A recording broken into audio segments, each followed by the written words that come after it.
Ассаламу алейкум, айымдардын жандыргалкасы колдоо борбору сизди угуп жатат. Ассаламу алейкум, жакшысызбы? Мен жолдошум менен тартынышып кеттим эле, анан азыр жумуштан келет да, келсе дегенде сүйлөбөй койсомбу, же аңкылдап беттен алсамбы, же болбосо төркүнмө кетип калсамбы, же жоголуп кетсемби деп атам да, бирок кайсын сыңарым билбей атам, кеңеш берип коесузбу? Уктук, сиз айтып атасыз, жолдошума таарынгамын.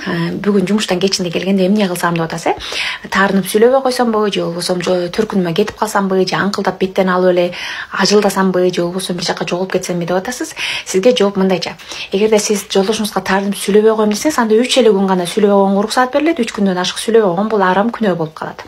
Экинчиден, сиз эгерде аңкылдап беттен ала турган болсоңуз, жолдошуңуз сизге аялга эмес эркекке кылган мамилени кылат, себеби дегенде ал аңкылдаган аялды көргөндө өзүнүн алдында эркекти көрөт дагы, сизди нокаут жаап, бой без правил болуп кетиши мүмкүн. Ошон үчүн бул кеңешти да сизге айтпаймын.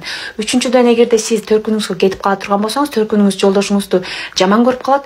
Кийин жолдошуңуз менен мамилеңиз оңолгондо өмүр бою жолдошуңузду жаман көрүп, жолдошуңуздун баркы түшүп калат. Ошон үчүн төркүнгө барганда дагы сунуштабайм. Андан көрө өзүңүз сабыр кылып намазыңызды окуп, бүгүн келгенде эч нерсе болбогондой чайын берип, тамагын берип тосуп алыңыз. Ошондо гана сизде сонун результат